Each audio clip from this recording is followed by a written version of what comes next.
श्लोक 49।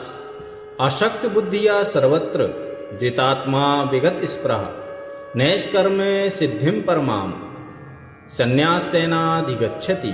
जो आत्म संयमी तथा अनशक्त है एवं जो समस्त भौतिक भोगों की परवाह नहीं करता, वह संन्यास के अभ्यास द्वारा कर्म फल से मुक्ति की सर्वोच्च सिद्ध अवस्था प्राप्त कर सकता है। तात्पर्य, सच्चे संन्यास का अर्थ है कि मनुष्य सदा अपने को परमेश्वर का अंश मानकर यह सोचे कि उसे अपने कार्य के फल को भोगने का कोई अधिकार नहीं है, क्योंकि वह परमेश्वर का अंश है। अतएव उसके कार्य का फल परमेश्वर द्वारा भोगा जाना चाहिए। यही वास्तव में कृष्ण भावना अमृत है।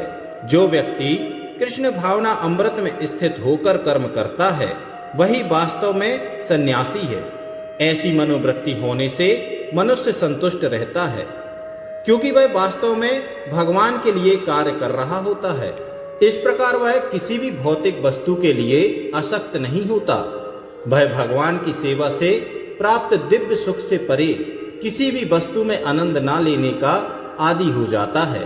सन्यासी को पूर्ण कार्यकलापों के बंधन से मुक्त माना जाता है, लेकिन जो व्यक्ति कृष्ण भावना अमृत में होता है, वह बिना सन्यास ग्रहण किए ही यह सिद्धि प्राप्त कर लेता है। यह मनोदशा योगारूढ़ या योग की सिद्ध अवस्था कहलाती है, जैसा कि तृतीय अध्याय में पुष्टि हुई है। यस्त्वात्म रतिरेव स्यात्। जो व्यक्ति अपने में संतुष्ट रहता है, उसे अपने कर्म से किसी प्रकार के बंधन का भय नहीं रह जाता। श्लोक 50। सिद्धिम प्राप्तो यथा ब्रह्म तथान्नपोति निबोध में समासे नेव कौन्तेय निष्ठा ज्ञान से या परा।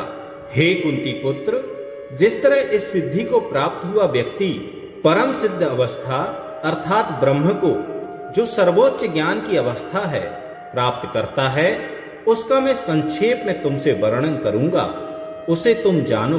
तात्पर्य, भगवान अर्जुन को बताते हैं कि किस तरह कोई व्यक्ति केवल अपने वृत्तिपरक कार्य में लगकर परम सिद्ध अवस्था को प्राप्त कर सकता है, यदि यह कार्य भगवान के लिए किया गया हो। यदि मनुष्य अपने कर्म के फल को परमेश्वर की तुष्टि के लिए त्याग देता है, तो उसे ब्रह्म की चरम अवस्था प्राप्त हो जाती है। यह आत्म साक्षात्कार की विधि है। ज्ञान की वास्तविक सिद्धि शुद्ध कृष्ण भावना अमृत प्राप्त करने में है। इसका वर्णन अगले श्लोकों में किया जाएगा।